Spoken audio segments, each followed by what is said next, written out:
What if the reason you keep getting overwhelmed, misunderstood, or underestimated is because you're still thinking with too much emotion and not enough calculation?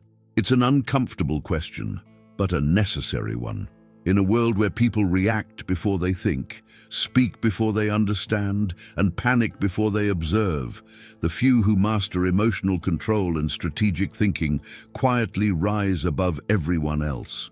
You've seen this, you've felt this, and maybe, at some point, you wondered why. Some individuals seem unshakable, while others fall apart the moment the pressure increases. Have you ever been in that situation? The truth is that society worships the idea of kindness and sensitivity, yet it rewards those who remain calm, analytical, and composed when everything turns chaotic. Fica comigo até o final, because what you're about to hear might shift the way you see yourself forever. A cold and calculating mind is not the absence of compassion, nor is it the presence of cruelty. It is the presence of clarity. It is the ability to pause when others explode, to think when others freeze, and to act with precision when others crumble under emotional noise. This psychological strength, this inner steel, is what separates people who control their lives from those who are controlled by their circumstances. Think about the last time someone tried to provoke you. Maybe they pushed your buttons, tried to manipulate your emotions, or dragged you into their drama. Did you react quickly? Did you feel the impulse to defend yourself, explain yourself, or prove something?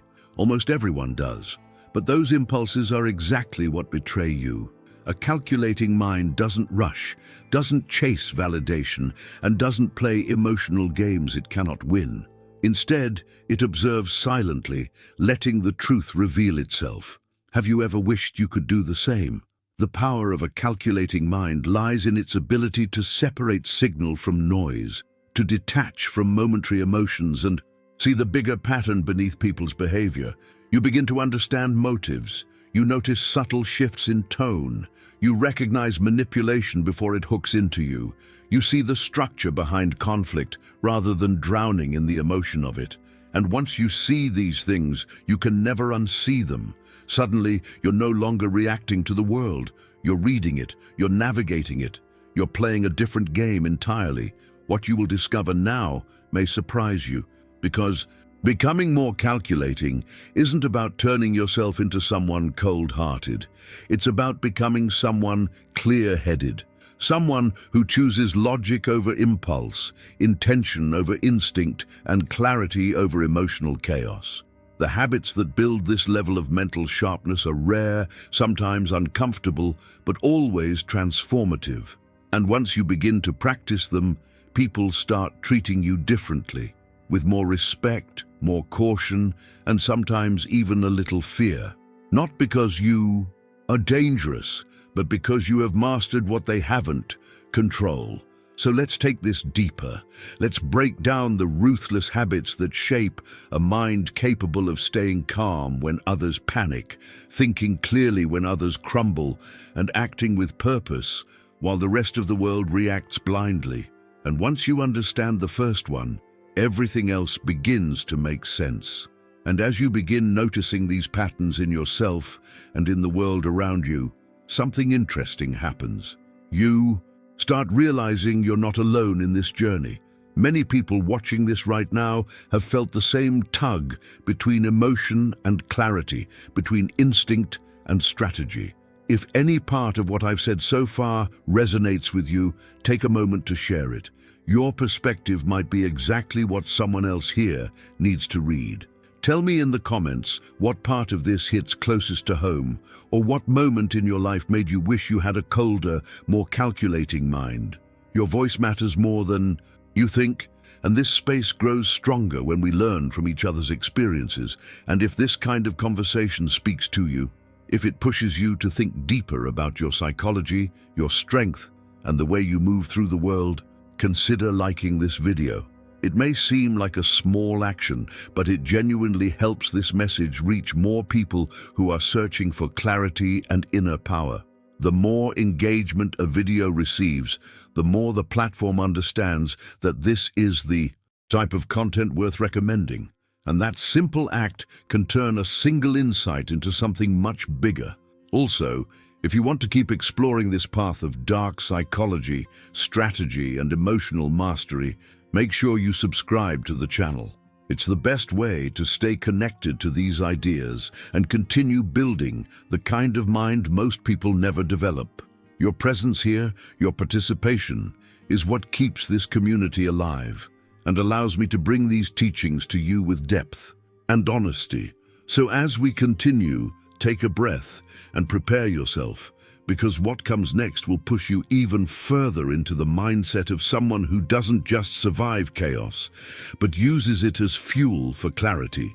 Most people don't realize how much of their life is shaped not by what happens to them, but by how quickly they react to it. That instant emotional surge, the spark of irritation, the sting of insecurity, the rush of fear, becomes the hidden author of their decisions. And because those reactions feel natural, they rarely question them. But the truth is that impulsive behavior quietly sabotages opportunities, relationships, and even self-respect. Emotional detachment on command begins the moment you understand that a feeling is not an instruction. It is simply information, and you choose what to do with it. This shift alone can change the entire trajectory of your mentalidad, your inner structure, your way of showing up in the world.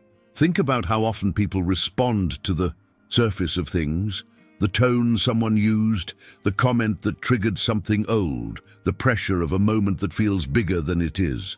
They lash out, defend themselves, explain too much, speak too soon. They try to regain control emotionally, which only exposes how little control they actually have. But when you learn to step outside your emotions before they take the lead, you create a space, a small but powerful gap where clarity replaces chaos. That gap is where a calculating mind begins to form. It's not coldness, it's awareness. It's the difference between reacting to the world and reading it. This kind of detachment is not a personality trait reserved for the naturally calm. It is a discipline, a skill built deliberately, the same way you build strength or endurance. Jung described this as shadow integration. The moment you stop being possessed by your emotions and instead recognize them as parts of you that need to be seen, understood, and directed. Stoicism teaches a similar truth. Emotional sovereignty is the foundation of freedom. When you detach, you're not disconnecting from life. You're reconnecting to your ability to choose, and that ability is where transformation begins. There's a truth occulta here that most people never realize. The world will always test your reactions before it trusts your decisions. People observe how you handle tension, conflict, disappointment, and uncertainty. They watch the way you manage your own inner storms, and without saying a word, they form conclusions about your strength, your reliability, your presence.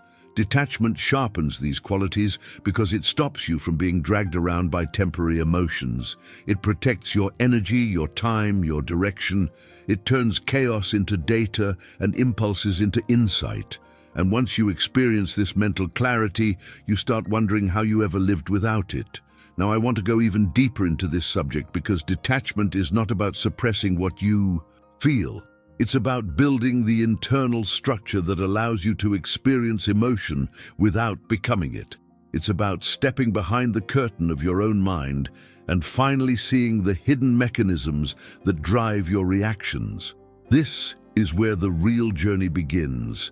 In the bastidors of your inner world, where the impact of small decisions shapes who you become. If this makes sense to you, write in the comments, "I'm in this journey too." Most people rush into situations believing that action is always the answer. They speak first, react first, insert themselves first, as if constant participation were a sign of relevance or power. But the truth is that the mind that gains the most influence is rarely the one making the most noise. It's the one collecting the most information. Strategic observation is the art of stepping back just enough to see the full map while everyone else is trapped inside a single moment. When you resist the urge to jump into every conversation or emotionally charge every interaction, you begin to notice things most people never see: intentions disguised as kindness, insecurity hiding behind arrogance, competition masked as friendship. Every room reveals itself differently when you're not trying to perform inside it. Watching before acting doesn't make you passive, it makes you precise. You start paying attention to patterns, the way someone's eyes shift when they're lying, the tone they use when they're threatened, the subjects they avoid when they're insecure. You begin to see motives not by what people say, but by the small inconsistencies they can't control. A calculating mind doesn't just listen to words, it listens to pauses, tension, silence. Each detail becomes a clue, each reaction a window into someone's internal landscape. This level of awareness turns ordinary interactions into a stream of data you can analyze with surprising clarity. Machiavelli understood this better than almost anyone. He observed that influence rarely belongs to the loudest voice in the room, but to the one who listens long enough to understand everyone else's weaknesses. The one who watches quietly gains leverage because they act with timing, not impulse. When you're not competing for attention, you gain access to deeper truths, the hidden struggle in someone's posture, the power dynamics shaping the conversation, the alliances forming beneath polite expressions. People reveal more when they think you are simply present, not evaluating. That mistaken comfort is where real information emerges. When you enter a room with strategic observation, you stop trying to control the environment and start reading it. You scan the emotional climate, the unspoken tension, the hierarchy no one acknowledges openly. You notice who dominates out of insecurity and who stays silent out of strength. You see which interactions are genuine and which are transactional. Conversations become territory to map, not noise to survive. And once you see all this, your decisions become sharper, quieter, more intentional. You act later, but you act with far more impact. Strategic observation transforms your jornada because it rewires the way you move through social spaces. You stop being overwhelmed by people and start understanding them. You stop trying to win every interaction and start choosing the ones that matter. This shift gives you a kind of presence that is difficult to describe but impossible to ignore. The presence of someone who is paying attention, someone who cannot be easily manipulated, someone who knows exactly what is happening even when they say nothing. Now I want to go even deeper into this subject because once you master the art of observing before acting, you begin to realize just how much of life opens up when you stop rushing into the noise and start reading the truth beneath it. One of the most subtle traps that weakens the mind is the habit of waiting for approval before making decisions. It happens quietly, almost invisibly. You hesitate before taking a step because you're wondering what someone else might think. You question your choices based on how they will be perceived instead of whether they make sense for your life. This emotional dependence might feel harmless, but it slowly erodes your clarity, your direction, and your ability to trust yourself. When your decisions rely on external validation, your identity dissolves into the expectations of others. And once that happens, your path stops being yours. People don't realize how often they search for permission. They ask for opinions not because they need information, but because they're afraid of choosing wrong and being judged. They delay opportunities, relationships, changes, and entire chapters of their lives because they're waiting for someone to nod, to approve, to reassure them. This constant need for emotional safety is comforting on the surface, but dangerous beneath it. A calculating mind understands that clarity comes from internal alignment, not external applause. If you base your decisions on what will make others comfortable, you lose the ability to build the life that makes you powerful. Decision-making without approval is not rebellion, it's authorship. Nietzsche believed that the highest form of human strength is the ability to create your own values, your own direction, your own meaning, to become the author of yourself. When you rely on other people's validation, you hand them the pen that should be in your own hand. Suddenly, you're living a script written by their fears, their limitations, their worldview. But when you move with conviction, guided by logic, priorities, and self-respect, you reclaim that authorship. You stop drifting. You start choosing. And choosing is the foundation of personal transformation. This shift doesn't mean you become indifferent to others. It means you stop treating their approval as a compass. Instead of asking, will they like this? You begin asking, does this move me toward who I want to become? Instead of worrying about criticism, you start evaluating alignment. And instead of delaying decisions until everyone agrees, you make them when you know they're right, even if no one understands you yet. Especially if no one understands you yet. Every strong figure in history moved ahead long before they were validated, and only received approval after their conviction created results. When you detach your mind from the need to please, your decisions become sharper, cleaner, more intentional. You start acting according to a logic that comes from within, not from the emotional noise around you. You no longer mold yourself to fit expectations. You build expectations around the person you choose to become. And with each decision made independently, your identity becomes stronger, your direction becomes clearer, and your presence becomes unmistakably your own. Now, I want to go even deeper into this subject, because once you experience the power of deciding for yourself without waiting for anyone's permission, you begin to understand what real sovereignty feels like and how it reshapes every part of your journey. Most people live their lives guided by what feels good in the moment, not by what is actually effective in the long run. They choose comfort over progress, instant relief over meaningful results, emotional softness over strategic clarity. And on the surface, it seems harmless. Everyone wants to feel good. But when comfort becomes the default decision-making system, it slowly destroys discipline, ambition, and self-respect. The mind becomes trained to seek the easiest path, even when that path leads nowhere. This is why so many people remain stuck in the same cycles for years. They confuse emotional comfort with genuine progress. A calculating mind knows the difference. Choosing logic over comfort is the turning point where growth begins. It's the moment you recognize that the actions that move your life forward are often the least pleasant in the beginning. Logic tells you to confront what you've been avoiding, to fix what you've ignored, to break patterns that feel familiar but keep you trapped. Comfort tells you to wait, postpone, hope, distract yourself. Logic expands your future. Comfort protects your present. And this is where the concept of cold clarity emerges. The ability to do what is necessary, even when every part of your mind is craving the easier option. Cold clarity doesn't mean suppressing emotion. It means refusing to let emotion dictate the outcome.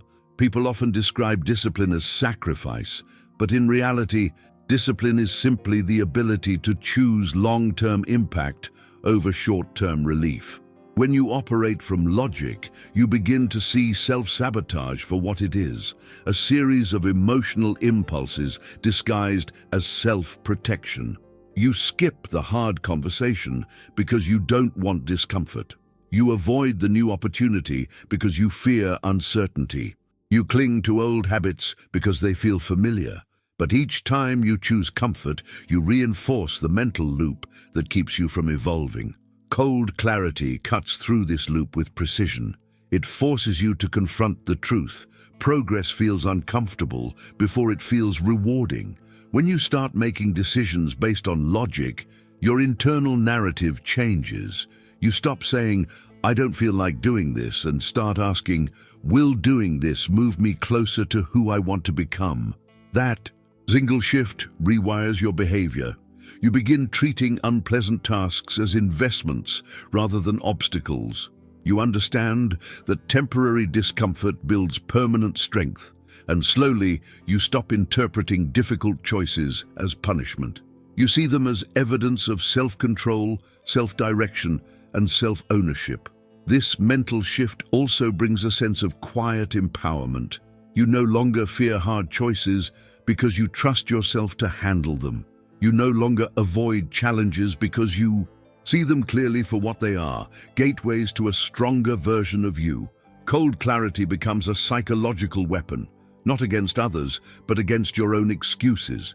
It dissolves hesitation, it sharpens intention, it breaks the cycle of emotional dependence.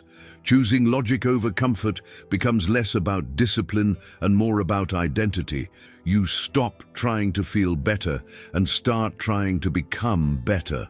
Now I want to go even deeper into this subject, because once you experience the strength that comes from choosing clarity over comfort, you begin to see how many parts of your journey were shaped by emotional habits that never truly belonged to you.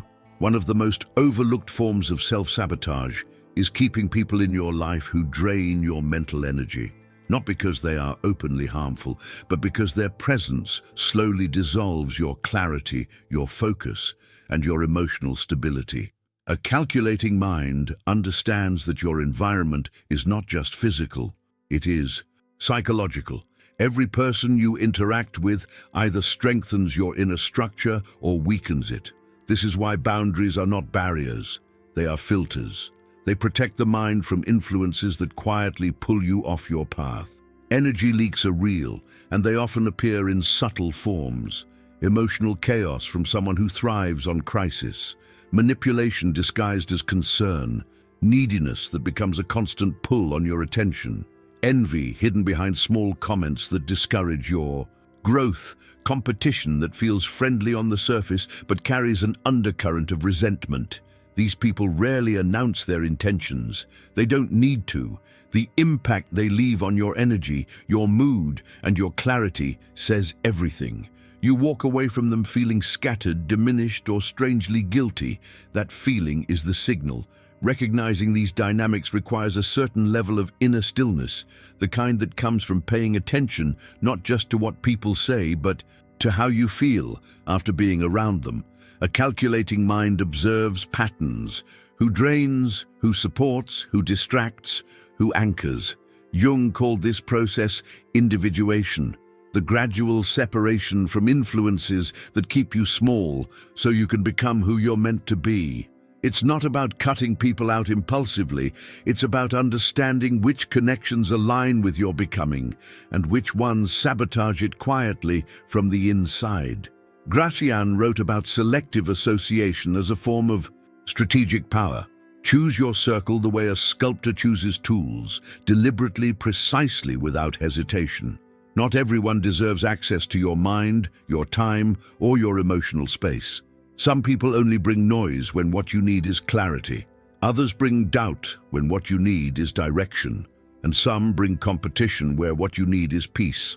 The calculating mind sees these patterns early and responds not with confrontation, but with quiet detachment.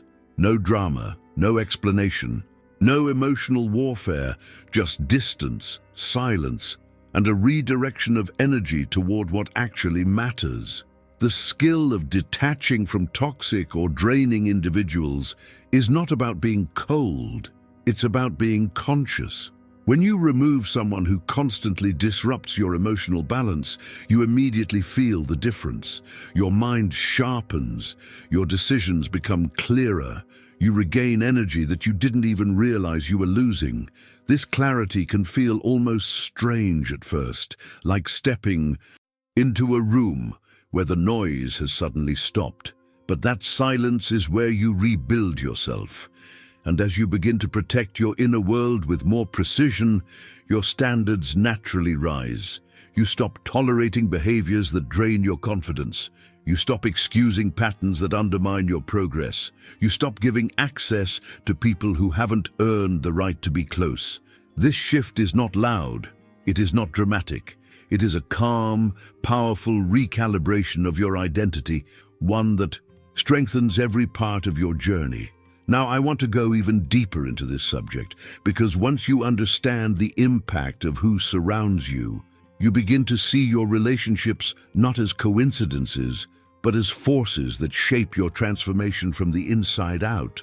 One of the most defining traits of a calculating mind is the ability to think in scenarios rather than wishes.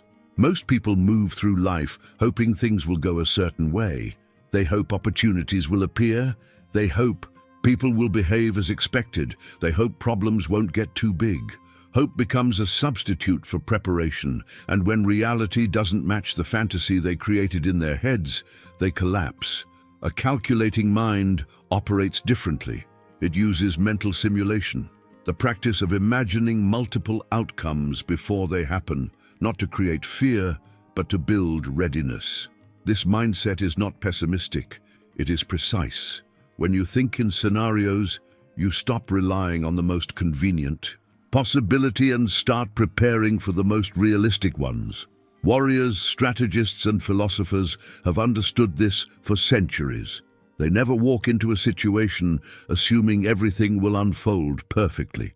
They map the terrain, the risks, the turning points. They ask themselves, what could go wrong?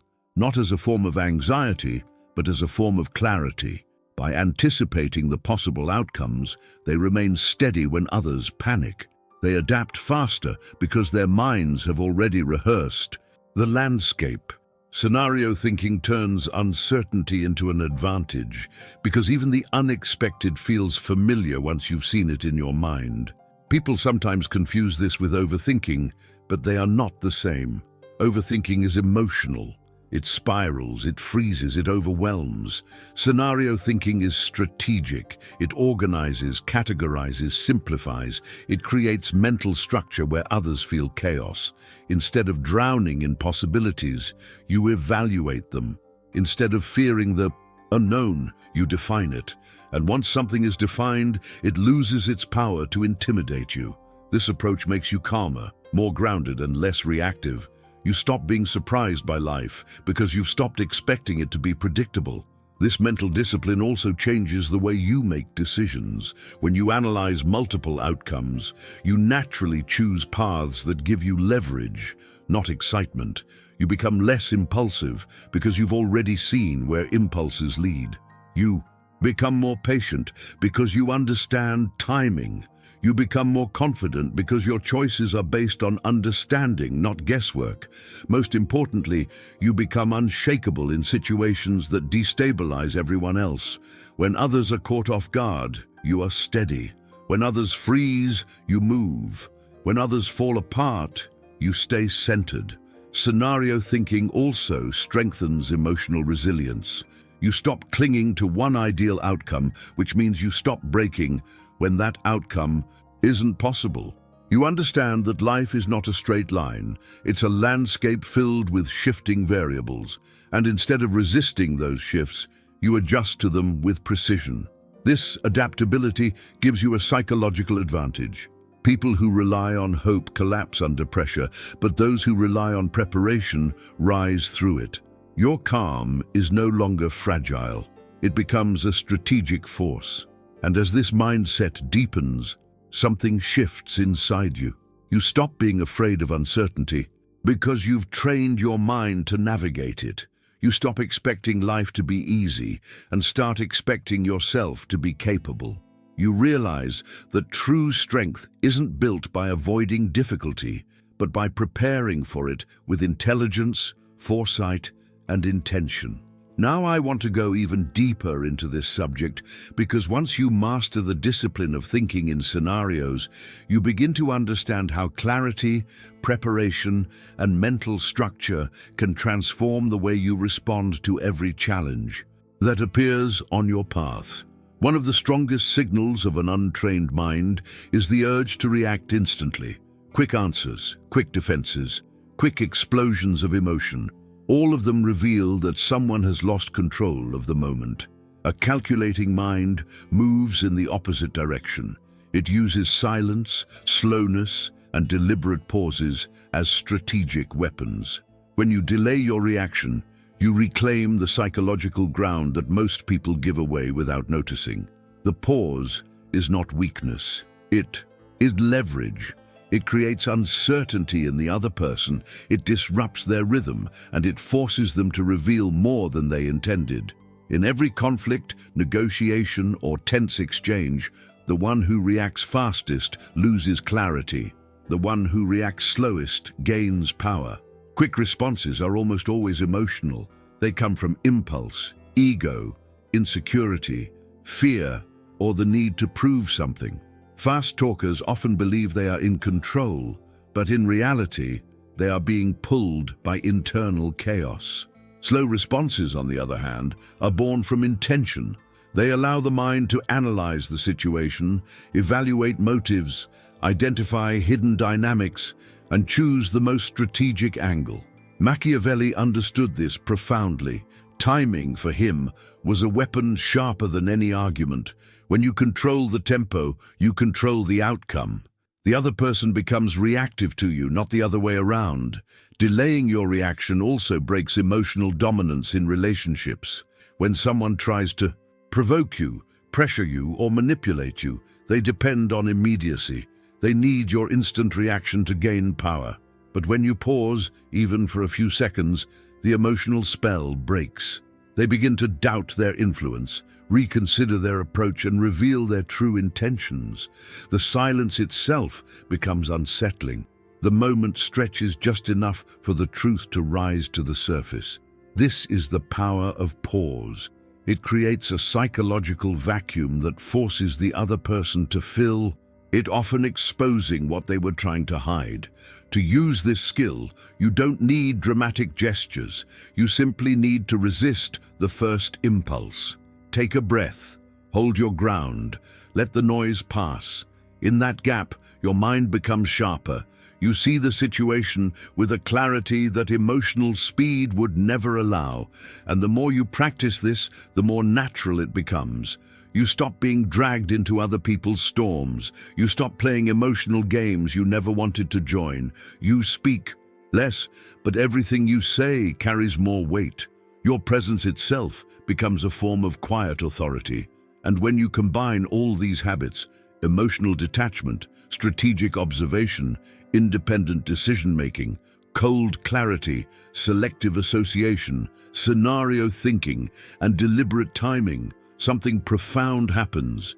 You forge a mind that stays calm under pressure, immune to manipulation, grounded in purpose, and capable of making powerful decisions without hesitation. This is not about becoming cold-hearted. It's about becoming clear-headed. It's about reclaiming psychological sovereignty, the ability to guide your life not by chaos, but by intention, insight, and inner strength. If this video opened your mind, let me know in the comments. Which of these habits do you want to master first? And if you want more lessons on power, psychology, and inner strength, subscribe to Legacy Wisdom and stay with us. If you reach this point, it already tells me something about you. That you're someone who doesn't just watch passively, but actually absorbs, reflects, and grows with what you hear. And if this kind of conversation feels valuable, consider subscribing to the channel so we can keep building this type of clarity and inner strength together. Your presence here means a lot, and it's what keeps this space alive with depth and intention. Before you go, let me know in the comments that you stayed until the end. Just write, "This message was for me." It's a simple way for me to see who's walking this path with me all the way through. And if the content spoke to you in any way, leave a like, not out of obligation, but as a way to strengthen the connection we've built in this video. And if you want to keep expanding this mindset, there's a video right here that continues this same line of thought. Click it and come with me. Let's go deeper together.